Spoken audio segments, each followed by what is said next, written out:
speakers are also attending numerous committee hearings. So after introducing them, we will begin our question and answer portion.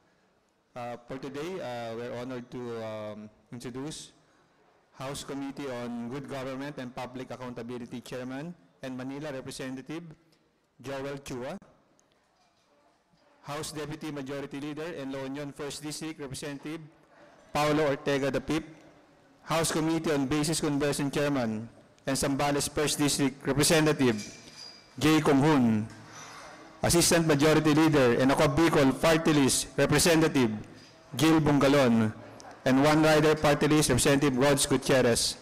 Welcome, sir, and thank you for joining us today. For today's first question, may call on Marian Enriquez from TV5. Good morning po. Yesterday po merong press con si former President Rodrigo Duterte, and may ilan po siyang mga sinabi. He's saying that Congress is, sa Congress po, contempt is not a crime, and yung contempt is just a measure for the orderly conduct of congressional hearings.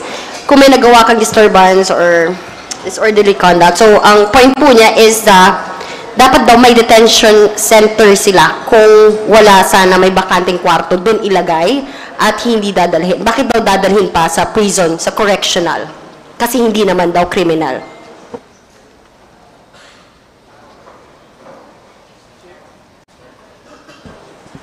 Well, that is for the committee members to decide. Hindi naman po, sa ngayon naman po, sa totoo lang, wala naman din pong gustong mangyari kung ano yung nangyari kay Atty. Zulaika.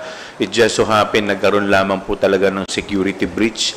At napakahirap po talaga na may VIP po na nandirito at hindi naman po talaga kakayanin din po ng ating security at facility na i-secure yung pangalawa sa pinakamataas na opisyal ng ating bansa.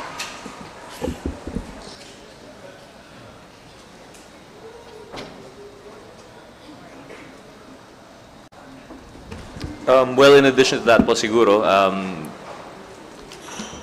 well, yung opinion po ng former president, that's well taken, I suppose, pero it's nothing incongruent or hindi naman po in opposition to what we're doing here. The contempt power being exercised here is the self-preservation of Congress. This is innate, it is residual in Congress, and it has been defended many times by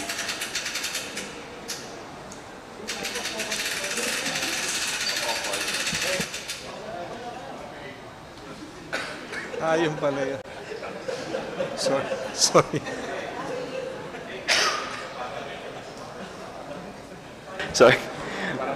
Sorry for the technical difficulties.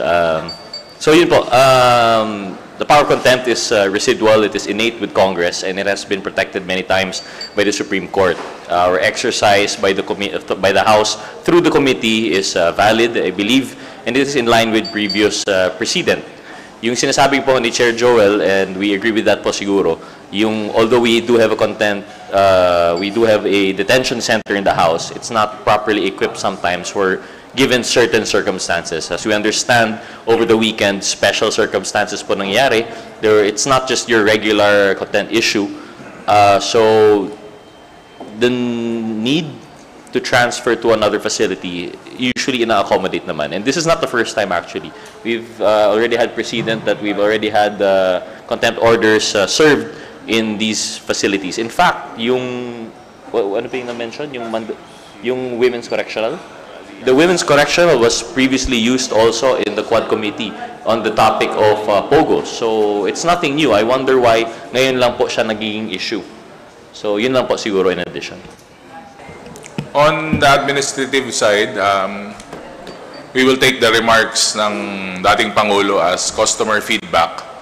At siguro kailangan po nating dagdagan pa yung detention facilities natin o dagdagan po ng kwarto kasi nga alam nyo naman po na ratsyada po ang Quadcom, so marami pong nakagamit ng facilities natin. And of course, as customer feedback, we will improve our facilities as well.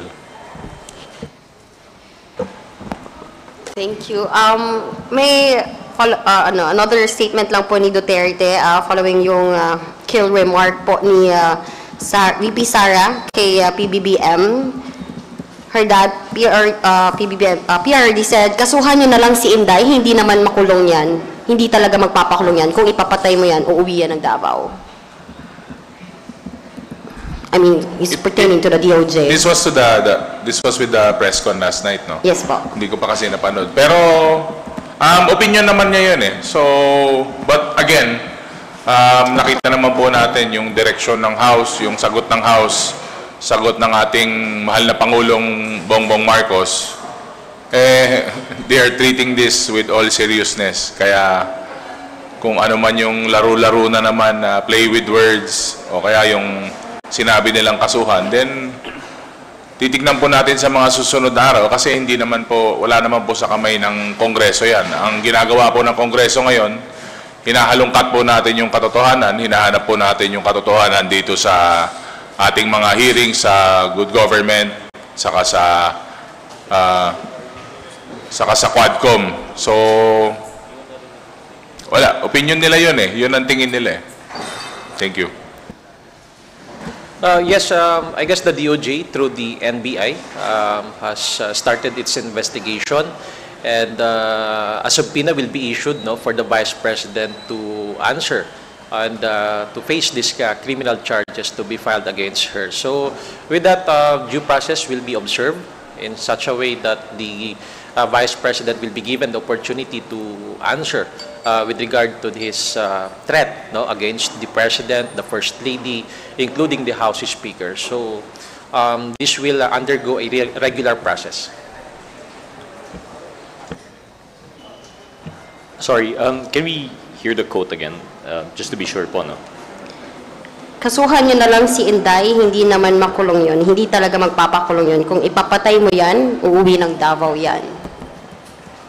I'm guessing the context also is kasuhan na lang instead of having the hearing. Tama po ba? I think he's pertaining to the kill threat po kay PBBM. So do you have any comments on that? Sa DOJ. So instead, kasuhan na lang. I'm sorry. I guess the context is lost on us. We haven't heard the press con, but I think what's safe to say. Well, for one, we've had first-hand experience na po, having had the former president join us in a committee hearing. Baka po hyperbole po ito, so I'm not sure if we'd understand it right. But we stand by the rule of law, and we stand by the statement of the president and the speaker. The proper judicial the judicial process has been initiated already. The DOJ is already acting on the case. So I think whatever opinion he might have on whether the case will prosper is his own po, no? But we leave it to the DOJ to decide and to handle po. Anything you would like to add na lang po on how the former president po is handling this? And, another lawmaker has also mentioned about, yun nga po, kung si Noynoy before, hindi po nakikialam or not saying anything about the Duterte administration during the drug war. Pero nga po si Duterte, seemingly, he's sowing discord po ngayon sa admin ni Marcos. Excuse me, anong sabi ni former president kay Inday? Ano sabi? Regarding po dun sa kill threat, kasuhan nyo na lang si Inday, hindi naman makulong yon, hindi talaga magpapakulong yon. Kung ipapatay mo yan, uuwi ng Davao yan. Una sa lahat, hindi po nagpapapatay yung administrasyon natin ngayon. Ang nagpapapatay po, yung ibang administrasyon, pero hindi yung ngayon. Yung previous administration siguro. Pero yung administrasyon ngayon, we follow the rule of law, no? Talagang gusto natin na maayos, tahimik, at meron tayong sinusundan na batas at binibigyan natin ng hustisya, no? Lahat ng lahat ng mga sitwasyon na kung saan kailangan patas, no, ang pagtingin sa batas. Last na lang siguro, based dun sa quote kanina, parang dina-downplay na parang ganito na lang gawin nyo, ganito ganyan. Parang nilalighten lang nila yung seriousness ng mga threat na ginawa. Pero alam naman natin kasing lumang tugtugin na yan. Alam na ng tao yan, sobrang lumang tugtugin na yung style na ganyan. Hindi na gumagana. And just to add, just to be clear, wala hong threat or balak na ipapatay ang ating pong Vice Presidente. Kaya hindi ko din po maintindihan kung bakit nabanggit po yun ni PRRD. No, just to be clear lang on that aspect, ano.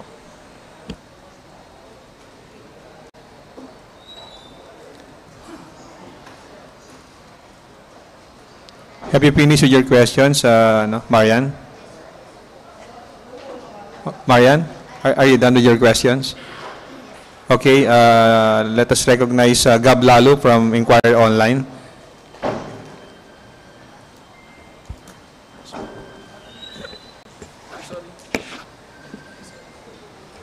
Sir, kahapon dun sa hearing ng Good Government, yung mga special disbursing officers ng OVP at DepEd, si Gina Acosta sa si Edward Fajarda, inamin nila na iniwan nila yung confidential funds sa mga security officers, kay Colonel Nolasco at Colonel Lachica, upon the orders of the Vice President, di ba? May possible liability ba to, sir? Or may mga possible na kaso? Kasi we're not familiar kung anong kaso yung specific sa pag-iwan ng pera sa hindi naman disbursing officer. Well, ako, tingin ko may possible na kaso dahil in the first place, sa kanila hinabilin yung pera eh. Tsaka sila yung banded officer. So pag may nangyari dun sa, unang-una yung perang pinag-uusapan po natin dito, hindi naman po nila pare-parehas pera. Pera po ito ng taong bayan. So the fact na ito'y pinagkatiwala nila sa isang tao, at kung may nangyari po dito sa pera, silang mananagot, eh medyo, kaya nga po sila nagbabayad ng bond. Ang ibig sabihin po yun ay in the event na may mangyari dun sa pera, sila po yung magre-reimburse. Now, ang tanong, ito pong pinag-uusapan natin ay hindi po ordinaryong pera. We are talking here of 612.5 million pesos. In the event na may mangyari po dyan, so kaya po ba nila i-reimburse itong 612.5 million pesos? If dagdag ko lang, ano, makikita natin na meron pong malinaw na paglabag doon sa Joint Memorandum Circular -2015.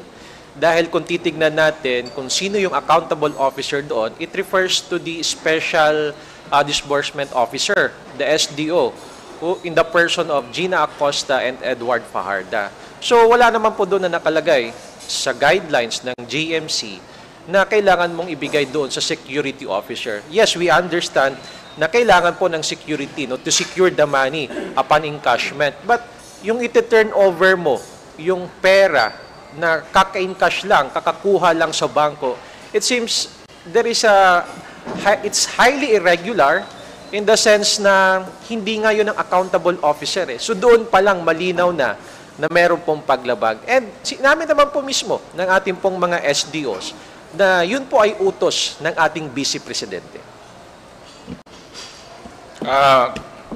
Maigli lang. They all know the irregularities na ginawa nila. Inamin naman po nila lahat yun. Ang problema, it was already too comfortable for them yung setup na gano'n, which is regular practice in their office. Kaya po, parang wala na lang. Kumbaga, hindi na sinusunod yung protocols nila. So, normal na nangyari. I wouldn't be surprised if hindi lang sa security binibigay yun. Baka kung sino-sino pa or driver na lang. So, I wouldn't be surprised na ano. But again, sabi ko nga, ang dami ng issues ng transparency sa accountability. So, it came from their mouth. So, alam nila yun, yung pagkakamaling ginawa nila. In addition lang po siguro, we thought po with the appearance of the 4 OVP officials who have been constantly evading the hearing that we would have answers. Yet, again, after, how many hearings po tayo? 7? After 7 hearings, we're left with more questions now. Akala po namin, based on the previous hearings, 2 lang po ang nakakaalam sa kung paano ginamit confidential funds. The head of the agency and the SDO. So in this case, 3 people kasi 2 agencies. Ngunit, with their appearance po, no, nalaman po natin yung funds ay actually delegate pa ng SDO to a security officer who isn't even from that civilian agency. Our understanding is, itong 2 officers that were mentioned are both from the uniformed personnel po, which is separate from the OVP and separate from the DepEd. So doon pa lang po, I believe yung sa testimony ng witness na COA, hindi po yan in line with joint circular. What has been delegated cannot be delegated further. Trabaho po at responsibilidad yon ng SDO. Ngunit pinasa pa po sa security agent, security officer na cannot even account to us now. If you recall, yung bonded officer po dito, yung SDO dapat, siya yung responsible. Ngunit ngayon, they cannot even tell us the smallest details of what we're expecting from the accomplishment reports, liquidation reports. So I think yun yung big takeaway dito. On the question po kung anong liabilities po dito, it would really vary. If we recall, if this is public fund intended for public use, even if assuming po no, na yung pondo na dinaan para sa confidential funds ay ginamit for public use pa rin, let's say, for example, pero dahil hindi sumunod sa strict procedures, I believe this is technical malversation. But worse, if this was taken for personal gain, if this proven fictitious at erroneous yung ARs to justify the taking of this amount, that could be malversation proper or worse, plunder. Kasi lampas na po ito sa 50 million. So yun po yung nakikita natin dito. Nakita natin ano, na merong pagkukulang, no? Lalong-lalo na yung ating mga disbursing officers. Nakita natin na nagkulang sila sa pag-iingat, no, ng pera ng ating pamahalaan. At sa huli, it is a command responsibility. At talagang nakikita naman natin na lahat sila ay sumusunod lamang, no, sa utos ng ating Vice Presidente. So sa huli, kung may makitang mga paglabag sa batas, kung may makitang kailangang may managot, kailangan akuhin, no, ng ating Vice Presidente ang pananagutan dito sa pagkukulang. Sir, yung ganitong issue na ang nag-disburse talaga si Colonel Nolasco and Colonel Lachica, mako-cure ba nito kung sakaling yung dalawang officials na lang ang ginawang SDO o bawal dahil military officials sila? Well, for one po, nabanggit naman po ng COA na pwede naman po mag-assign ng other SDOs. It would have cured probably, but the problem is they're still not from that office. I don't think, halimbawa, the agency, yung pondo nakalagay sa OVP, dapat ang SDOs galing po sa OVP eh. So doon pa lang, even if they did make, I don't know if you could even make security personnel from a different agency an SDO. So I don't think it would have cured it po. Although technically, you could add SDOs and that would have been a cure. Pero dahil nasa ibang opisina po, not possible, I think. Siguro po kung sa pondo, let's say, ng AFP, meron din po silang sariling SDO. But kagaya nga po ng sinasabi ni Congressman Rhodes, Office of the Vice President. Hindi po sila, in fact, hindi nga sila sumusweldo sa Office of the Vice President. Kaya meron din po talagang problema. In addition lang po, no, aside from that, not only is that they're from the other office, they're from outside of the agency. Sila mismo, iba na po yung mandato ng opisina nila. So how could they be SDOs for a mandate to be executed for the civilian agency? Sir, part ba ito nung mga kinoconsider ng committee as a possible legislation? Kasi ang pinagbabasihan natin ngayon, joint memorandum circular lang eh. Wala pang formal na batas for guidelines on CF. Ako tingin ko wala naman pong problema eh. Talaga naman dapat SDO ka kung saang ahensya ka nagtatrabaho.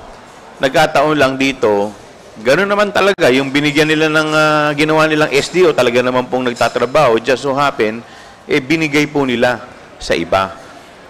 Kaya nga po, isa po sa mga possible na legislation na aming iniisip, dapat nga po talaga, yung mga wala naman pong kinalaman sa intelligence gathering ng mga ahensya at departamento, dapat po talaga, we have to limit yung bibigyan natin ng mga confi fund.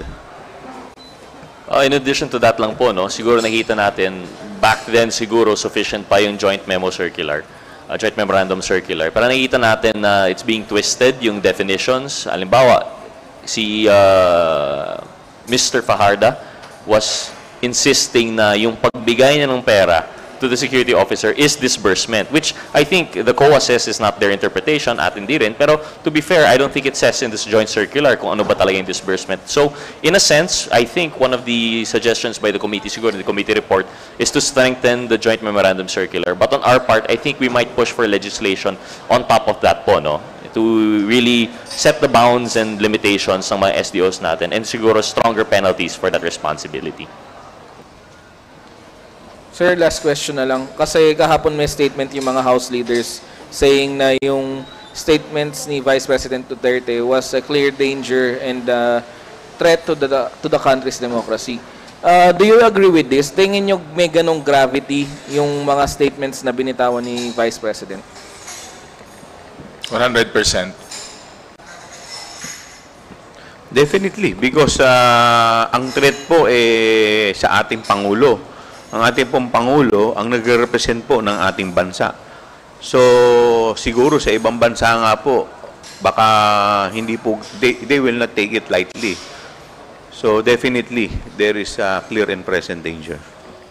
I would agree po, there is a clear threat. There's a clear danger because there's a clear threat. We've gotten so used po, no, to the statements being watered down by biro lang or hyperbole. Pero in this case, sabi nga po, no joke.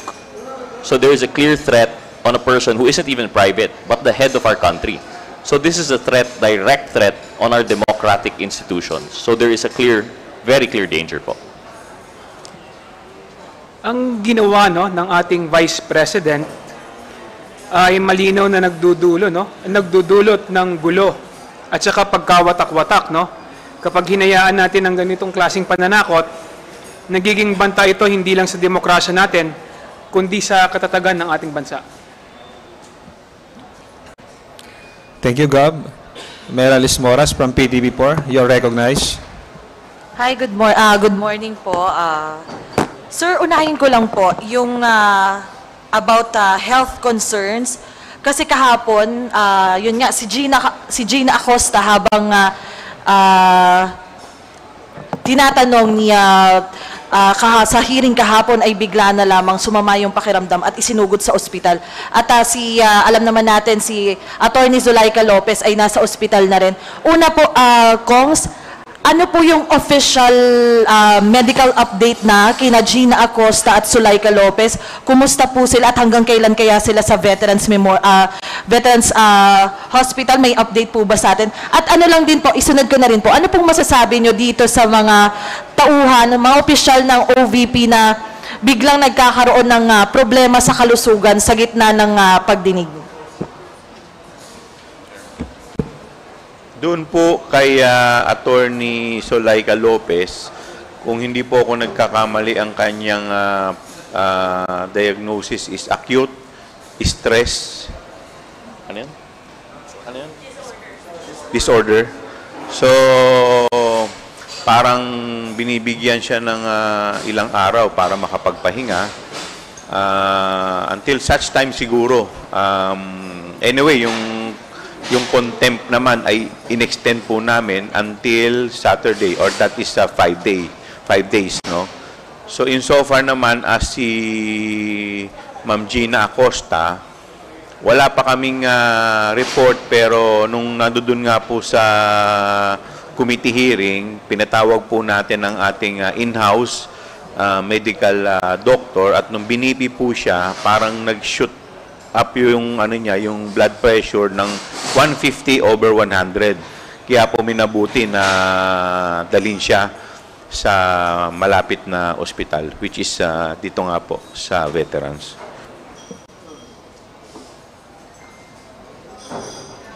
Pero ano pong masasabi natin dito nga sa mga ganito nga nangyayari sa specifically sa good government hearing na may mga resource person na nagkakaroon ng can we say na biglaan ba itong mga health concerns po na ito?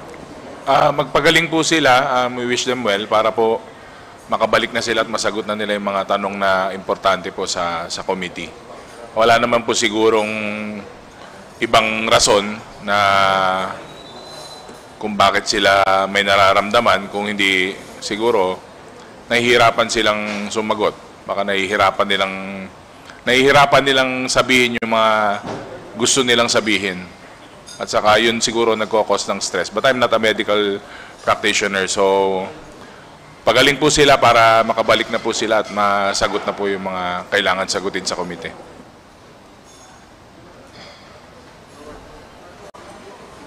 Sir, sorry, sundin ko lang yung statement ni Kong Ortega. So parang somehow, sir, you're saying po na if they will just tell the truth, hindi naman kailangang umabot pa sa stress, sa ano, ganun po ba yung ibig natin? Hindi naman po. Magpagaling muna sila para sa susunod po na hearing, mas marami na po sila na masabing impormasyon kasi nga po, resource person natin sila.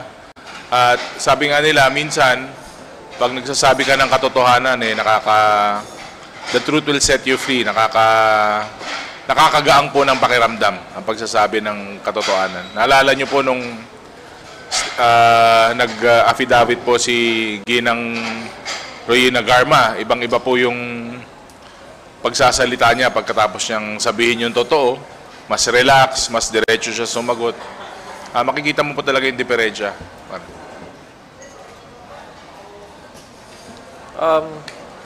Tama yun, para mas mabilis nating matapos itong committee hearings. In fact, sabi ho ng aming chairman, siguro may isa o dalawa pa pong mga committee hearings. Pero kung hindi po makakadalo, because of medical reasons, baka mas lalong tumagal po itong hearing. Kaya tama po yung sinabi mo, Mela, na mas dapat sagutin na nila ng buong katotohanan para hindi na ho tayo tumagal dito po sa magiging committee hearings natin. And hindi na rin sila mahirapan na pabalik-balik pa dito sa mga pagdalo sa mga committee hearings. In addition to that, kung mapapansin po ninyo nung tinatanong si Ma'am Gina Acosta ni Congresswoman Jinky Luistro, parang nahihirapan po siyang sumagot eh. In fact, there were 2 instances yata na halos maluha-luha po siya.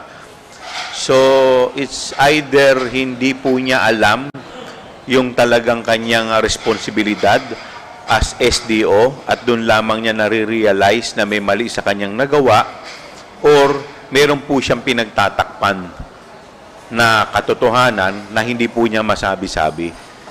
Kasi kung makikita po ninyo siya noon, ang sinasabi niya ay basta't binigay lang niya yung pera at hindi na po niya alam kung ano po ang nangyari. Pero kung titingnan po natin yung history ni Miss Gina Acosta, since the time na nasa Davao pa po sila o sa LGU, siya na po ang SDO. So parang hindi naman po yata kapani-paniwala na yung 100 milyon, mahigit 100 milyon ay ibibigay mo na lamang, ikaw yung banded official at alam mo na meron kang responsibilidad, biglang hindi mo na alam. Na nakakatanggal ng sakit yung pagsasabi ng totoo.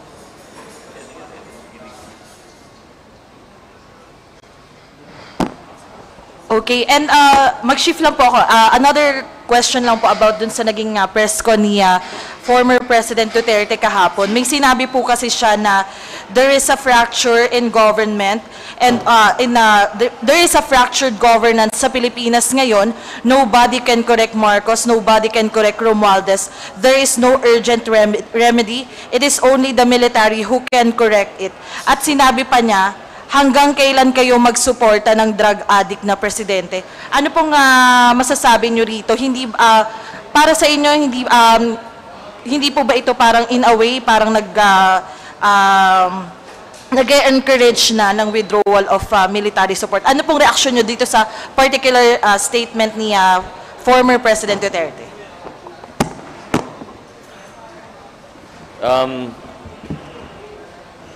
This isn't the first time po, no, na we've had this statement. And I recall if this, nangyari po ito last time, parang inciting to sedition po, no, yung what was tagged to it. Pero at this point, puro hyperbole. I'm not sure if it should even be dignified with a serious consideration po, no. That's just my personal opinion. Well, this is another diversionary tactics, no? para pagtakpan ang totoong issue na kinakaharap ng ating Vice Presidente. Tingin natin sa sobrang bigat, no, ng mga issue ngayon ng ating Vice President, kailangan niya ng tulong ng kanyang ama, no, para tulungan yung anak na pagtakpan kung ano man yung kinaharap ng ating Vice President. Isa lang ang masasabi natin, no? I-explain lang niya kung paano ginamit ang confidential fund. Yun na yun, no? Hindi na natin kailangan ng mga salita, no, na hindi nakakatulong sa ating bayan at lalong nakakapagbigay, no, ng dibisyon sa ating mamamayan. Sorry, in addition lang po to my statement, no, why I'm able to say po that we shouldn't take it seriously anymore kasi baka hyperbole. Because I also have full trust and confidence in our armed forces that they will stay true to their oath to protect and uphold the Constitution. Yung order na yun, yung suggestion na yun is very much against the Constitution. So I don't think even the AFP will take that seriously po. I totally agree with Congressman Jay, no, na isa na naman itong paglilihis sa mga issue na ipinupukol sa kanyang pong anak na si Vice Presidente. At doon sa kanyang parang panawagan, no, na mag-withdraw ng support ang mga militar, para sa akin hindi po akma sa isang naging chief executive, no, naging isang presidente na may taong mananawagan na hikayatin na mag-withdraw ng kanilang suporta sa kanila pong commander-in-chief. Alam po niyan, no, ni PRRD bilang isang naging commander-in-chief na isa sa mga ayaw mong mangyari ay kumalas ng suporta ang ating mga militar. So, I guess that is inappropriate statement, no, ng isang naging dating presidente at naging commander-in-chief ng ating bansa.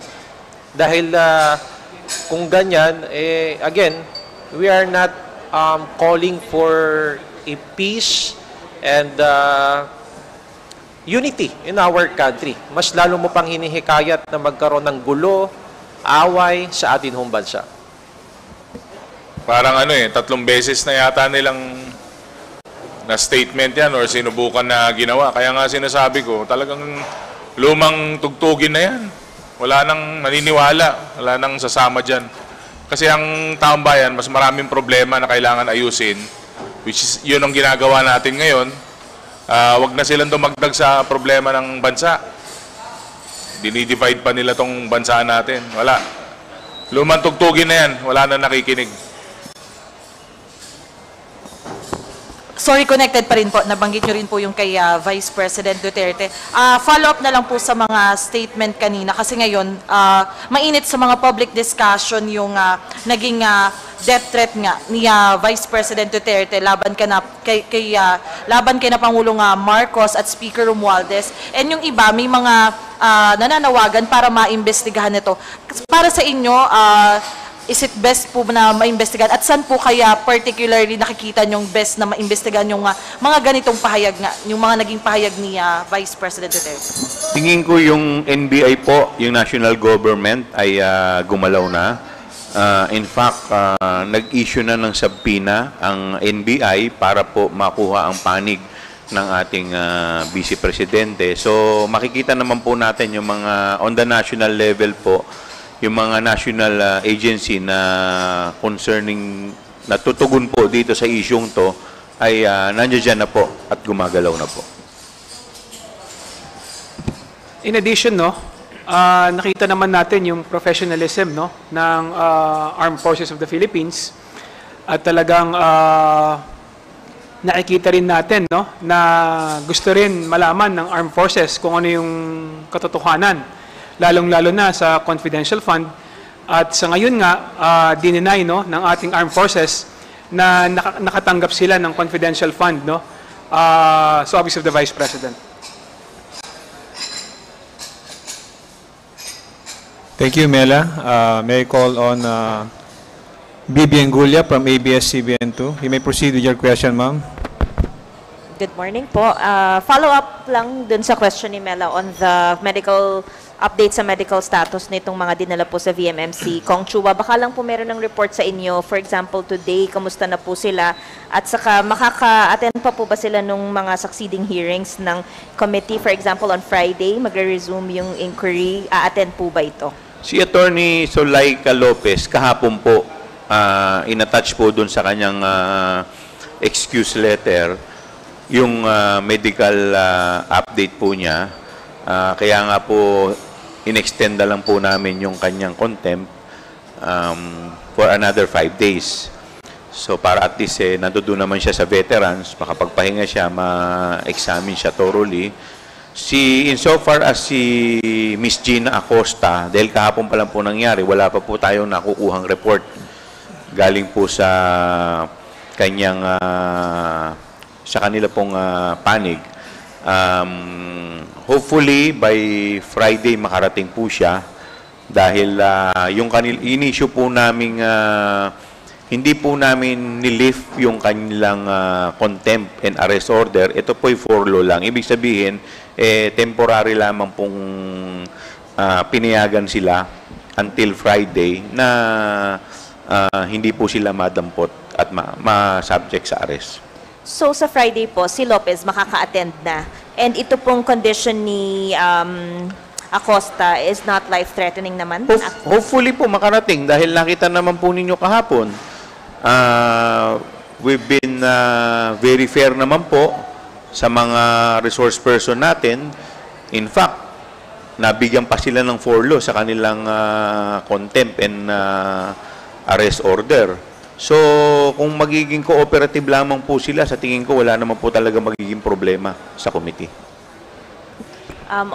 Sa mga kongs po, no, yesterday sa mga speeches po doon sa plenary, there was doon sa binitawang mga pahayag ni Vice President Duterte, sinasabi, gross abuse of power, betrayal of the office she holds. We must act now. The House must take immediate action. Some people are viewing this as parang laying the ground for impeachment. Ano po ang masasabi ninyo dito?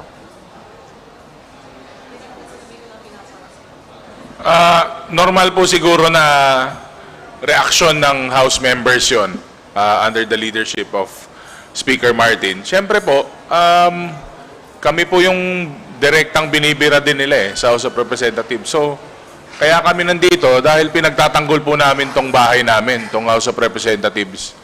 So, yung mga salita, yung mga nilabas na speech ni Speaker, siyempre nakaka-boost din po ng moral namin yon. Kasi ang nangyayari po after our hearings, bibirahin po kami niyan ng yung mga keyboard yung mga trolls nila.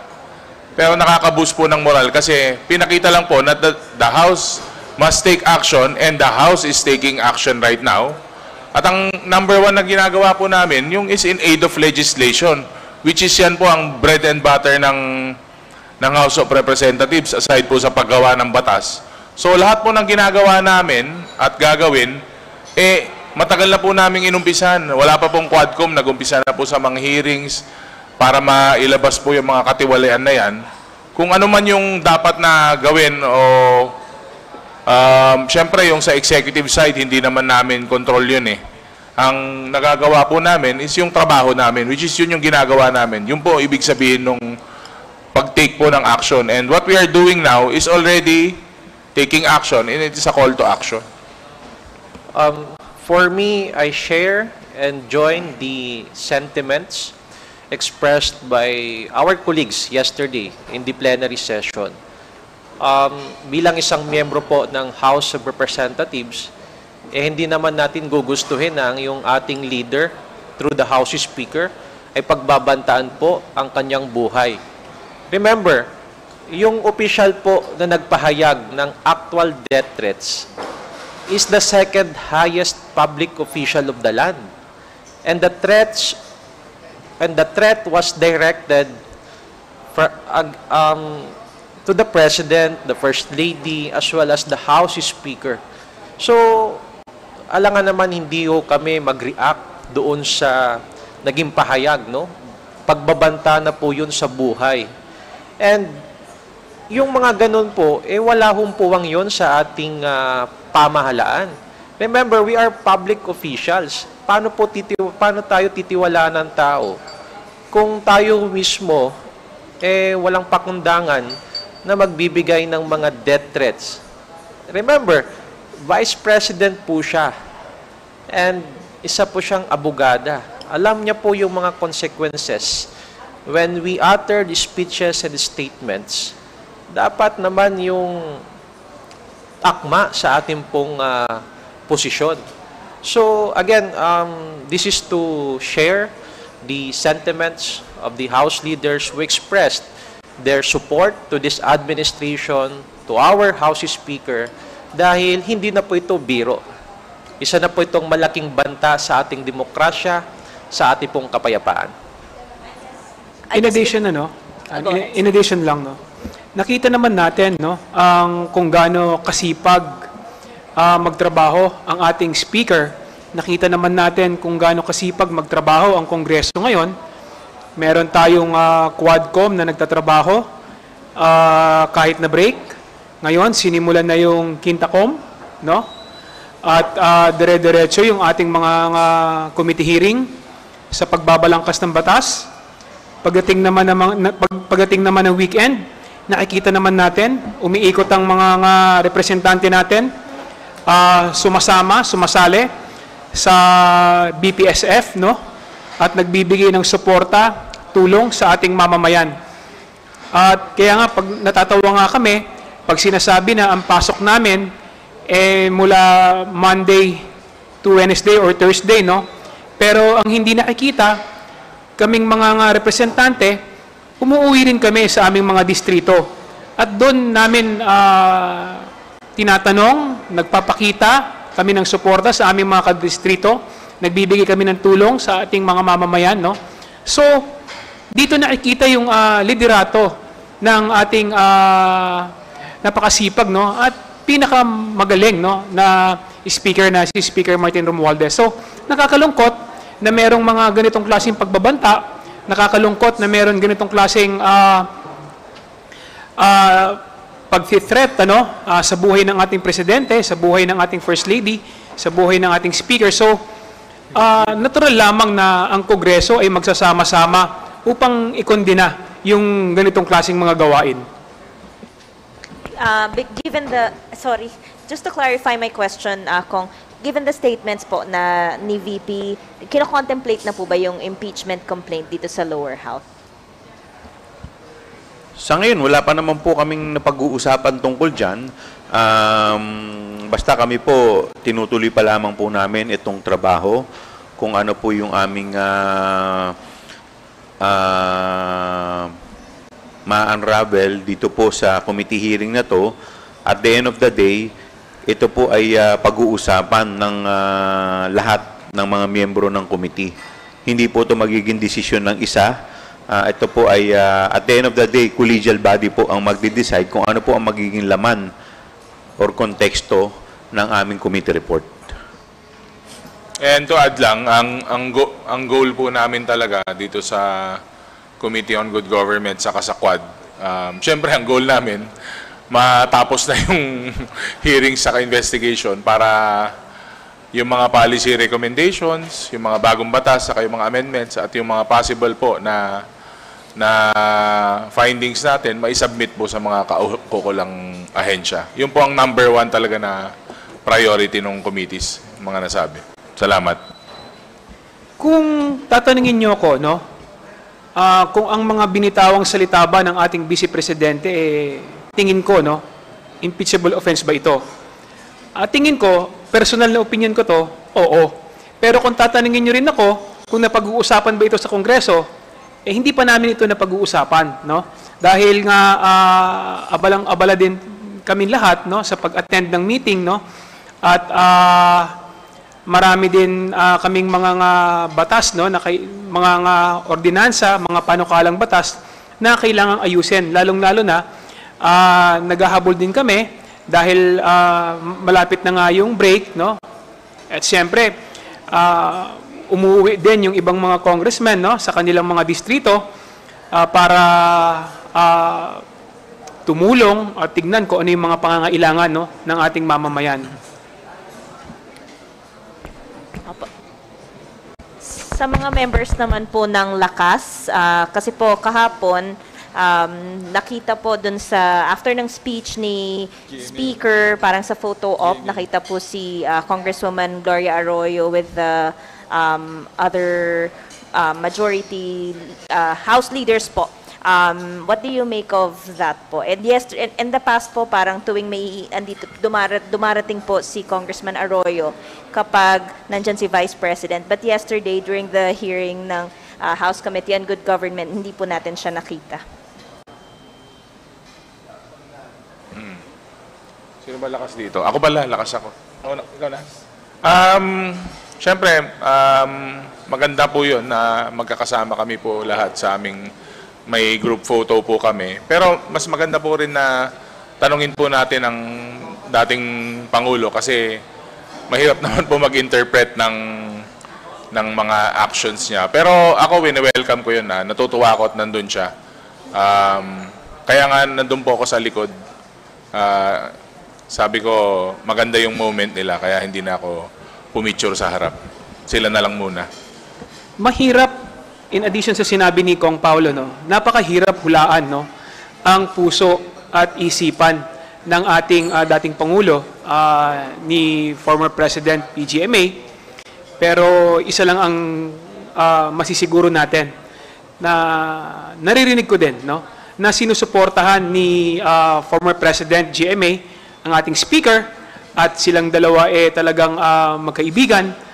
At may mabuti at magandang relasyon si PGMA at si Speaker Martin Romualdez. Bilang bagong miyembro po ng Lakas, malaking bagay po yan dahil si PGMA naman po ay isa sa mga haligi ng Lakas.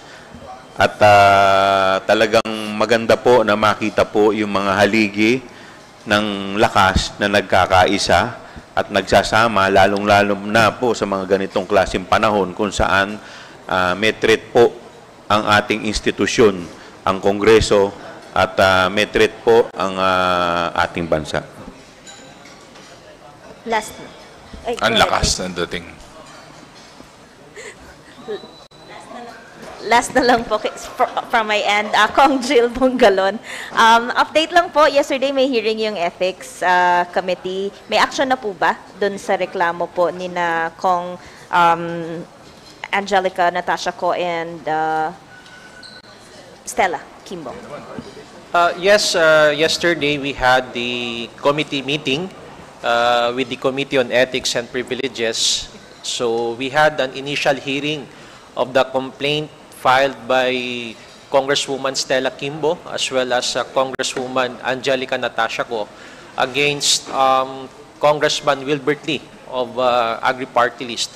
So yesterday, all the parties attended and with their respective counsels who assisted their respective clients. So nangyari kahapon ay nagkaroon ng mga pagtatanong yung ating pong ilan sa mga miyembro ng komite at magpe-presenta din po sila, no, ng kanila pong mga documentary evidence as well as list of the witnesses na mag-a-appear po sa amin pong sunod na pagdidinig ng komite. So, yun po yung nangyari kahapon. Hindi naman po masyadong tumagal at kumbaga yung proper hearing or hearing proper will start by next committee meeting na kung saan they will be submitting the respective documentary evidence as well as they will present also the respective witnesses with regard to the incident na nirereklamo nga po ng aming pong kasamahan. They are charging Congressman Wilbert Lee for improper conduct, especially or particularly may kinalaman doon sa budget deliberations sa plenary ng budget ng Department of Health. Thank you, Bibian. We will now give the floor to Jonathan Andal from GMA7 to ask his questions. Good morning po. To Congressman Chua. Sir, hanggang Sabado pa yung contempt order ni Attorney Lopez. Hindi na po ba ipapalipat ng komite si Attorney Lopez sa correctional? Hanggang kailan po siya sa veterans? Ibabalik pa po ba siya rito sa House Detention Center? Sa ngayon, call po kasi yan ng Sergeant at Arms dahil depende nga kasi sa medical condition ni Attorney Lopez. Kaya mahirap naman po na ipilit natin na ilipat siya sa ibang prison facility na wala naman pong o hindi naman po equipped para tignan yung kanyang medical condition. So, can you assure po na kasi yung kinakatakot niya na baka malipat sa correctional, may bibigay po ba kayo ng assurance na no, hindi ka na namin ililipat sa correctional? Sa ngayon, wala naman pong pinag-uusapan na mailipat siya agad. Thank you, sir. Kay Congressman Kong Hoon, kahapon sabi ni Gina Acosta, may mga piatos sa Davao. May lumutang na po bang Mary Grace piatos? May mga surrender feelers na po ba? May magkiklaim po ba ng 1 million peso reward? Well, kung meron niyang Mary Grace piatos, no? Sana lumapit na siya at kinuha niya na yung 1 million, no? Ng alok ng mga kasamahan ko sa komite, no? Pero hanggang ngayon, wala pang lumilitaw, wala pang lumalabas na tao na nagngangalang Mary Grace Piatos at patuloy kaming nananawagan kung meron talagang Mary Grace Piatos na pangalan, mas mabuti na humarap na siya para makuha niya yung kanyang pabuya. Pero habang tumatagal, no, habang tumatagal ang araw, lalo natin nakikita na ang katauhan ni Mary Grace Piatos katang-isip lamang, no? Pero ipapacheck niyo po ba sa Davao yung mga piatos doon kung meron nga? Well, nagkaroon na ng kautusan ng committee sa pangunguna ni Chairman Joel Chua na pinapacheck na sa PSA kung talagang may katauhan nga na Mary Grace Piatos, no? At saka alam ko hiniling na rin yung tulong ng NBI din kung talagang ito ba ay totoong tao. Wala pang feedback sa PSA at saka sa NBI So malalaman natin ito sa mga susunod na hearing. Pero 'di ba? Logic dictates, no? Kung talagang kung totoo nga ang katauhan ni Mary Grace Piatos, sa dami ng humahanap sa kanya, dapat lumabas na siya at nagpakita na at kinuha na yung kanyang pabuya na 1 million. Thank you, sir. Kay Kong Rog, sabi niyo kanina yung statement ni former President Duterte tungkol sa mga military violations sa Constitution. Ano po yun? Sedition? If I recall correctly, during the first time that this happened, the usual crimes that were tagged to it was sedition po, inciting to sedition, because they're calling on the AFP to, take up arms against the government. Pero that's hindi po. It's a violation of their oath to the Constitution, pero criminal po siya under the RPC. Okay. Kay Congressman Chua, sir, last na. Sorry. Nung lumapit sa inyo si VP Sara kahapon, in-approach kayo, ano po yung napag-usapan? Ano yung mga sinabi niya? Parang may narinig kaming, wag mo akong i-please. Ano po yung mga nasabi? Ini-insist po niya na yung rules of court daw i-apply doon sa proceedings. Sinabi po natin na hindi po, yung committee hearing po is not a court of law. So, yung rules of court, suppletory lang, pero may mga instances po na hindi naman po talaga ito ina-apply dahil sa internal rules po namin ay hindi naman po ito mandatory. Thank you po. Thank you. Let's turn to... Sorry. Is that related to... Kay Piatos. Okay, we will give Marian the floor. Chair Chua, si Colonel La Chica po was mentioned several times by security officer. Andun po siya sa nandun po siya sa taas during the hearing, pero hindi nyo na po siya pinopaway.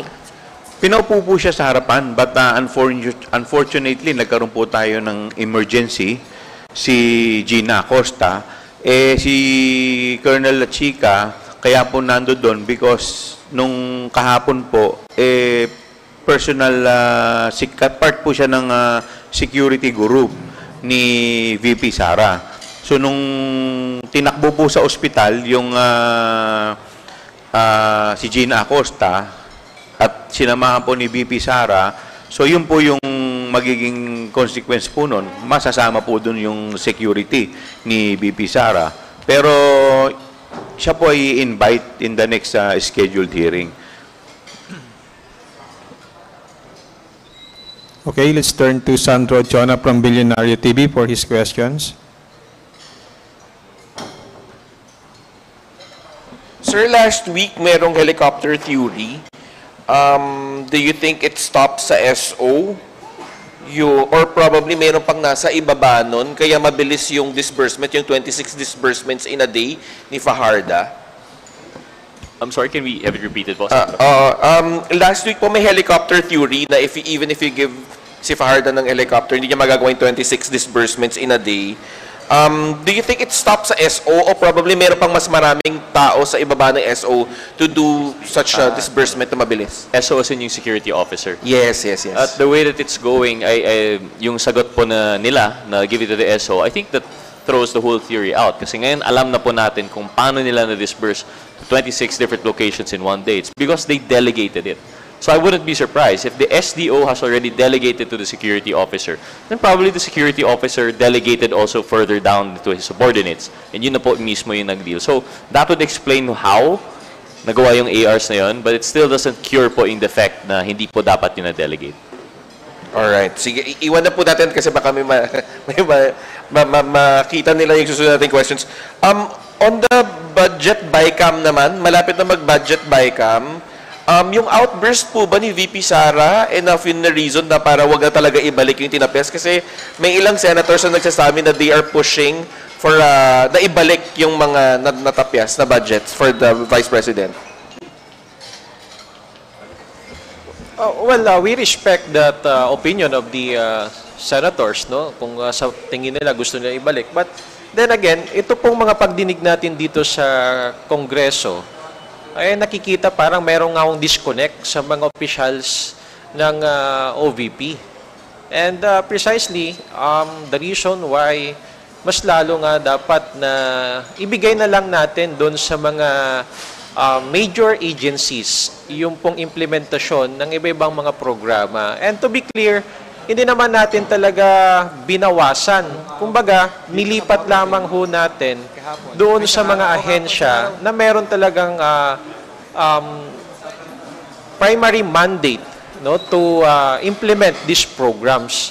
So, with regard to this budget, well, of course, the final outcome will be subject to the deliberations during the BICAM. And if I'm not mistaken, baka next week ho, magkakaroon ho ng schedule for the members or the delegation of the Senate as well as the House of Representatives to meet in a bicameral conference committee.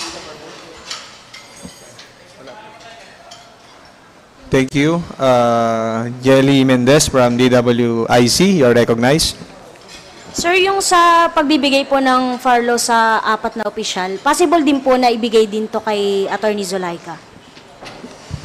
Well, depende yan sa mangyayari sa Friday at kung a-attend po siya ng committee hearing. Pero kumpiyansa po tayo na hindi ito magagamit para lumabas sila ng bansa. Hindi naman po siguro. Ito naman ay nag-commit naman po sila nung binigyan po namin sila. We have to remember na under oath din po sila noon. Kagabi po, sinabi po ni Antipolo Representative Romeo Acop na isuspend yung hearing, yung bago po matapos, hanggang Friday po. Tuloy pa rin po ba yung susunod na hearing sa Friday or hindi na? Sa Friday po, yung next scheduled hearing.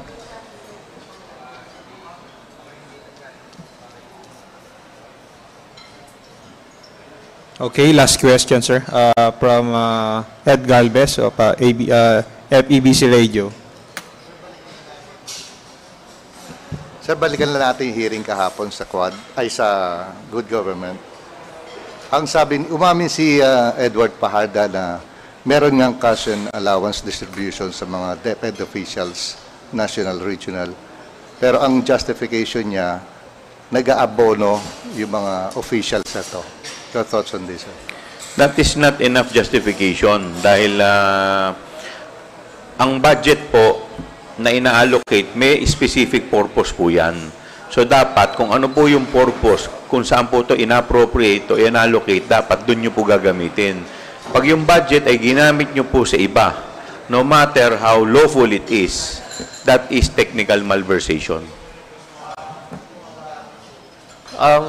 Dagdag ko lang din, ano? Kasi if we follow the argument and the reasoning of Edward Fajarda na sinasabi nag-aabono daw yung mga DepEd officials, alam ko sa budgeting process and accounting rules, meron pong process of reimbursement. Hindi po yun yung gaya dito na namimigay lang sila ng sobre, may laman ng pera, at sinasabi nila na allowance dahil nag-aabono po yung mga opisyalis. I guess that is not regular. No? That is not the usual process. If we follow the argument na kung nag-aabono naman talaga sila, meron naman pong reimbursement process sa ating accounting rules. So, dapat yun po yung nangyayari. So, kumbaga, mas nagiging nakakapagtaka na talaga magdududa ka. Bakit mo kailangan pang gawin yon? Kasi kung nag-abono naman talaga yung isang opisyal, then they can ask for a reimbursement at may proseso po para dyan. So, it's highly irregular, no? Yung naging statement nga ni Edward Fajarda na mas lalo natin na pagdududahan yung kanya pong sinabi. Thank you.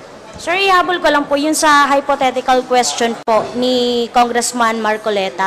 Bakit po hindi nakakapagsalita or bakit hindi po inalaw na magsalita si Vice President Sara Duterte? Saan? Yung regarding po sa hypothetical question na sinasabi po ni Congressman Marcoleta. Tapos parang gusto po yata magsalita ni VP Sara regarding doon po. Bakit po hindi siya inalaw?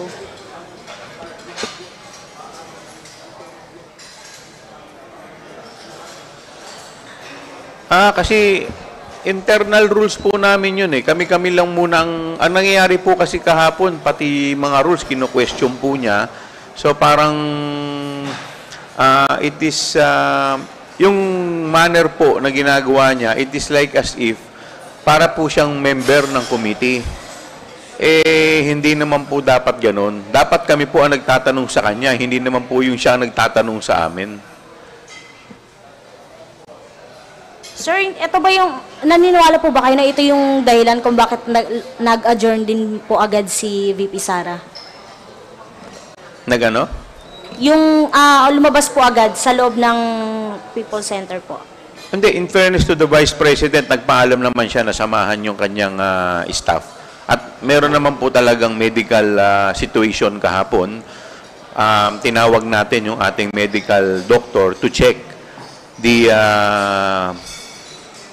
Miss Gina Acosta at based nga po dun sa kanyang blood pressure, nag 150/100. Kaya in-advise kami nung kanyang nung doktor na magkaroon ng further examination kay Miss Gina Acosta. Thank you, Chairman Chua, Chairman Conghun, Deputy Majority Leader Ortega, Assistant Majority Leader Bungalon, and Representative Gutierrez for joining us today. To everyone, lalo-lalo po sa engineering at saka sa ICTS at iba pang mga staff sa janitorial service na tumutulong sa amin dito. Maraming salamat po. Thank you.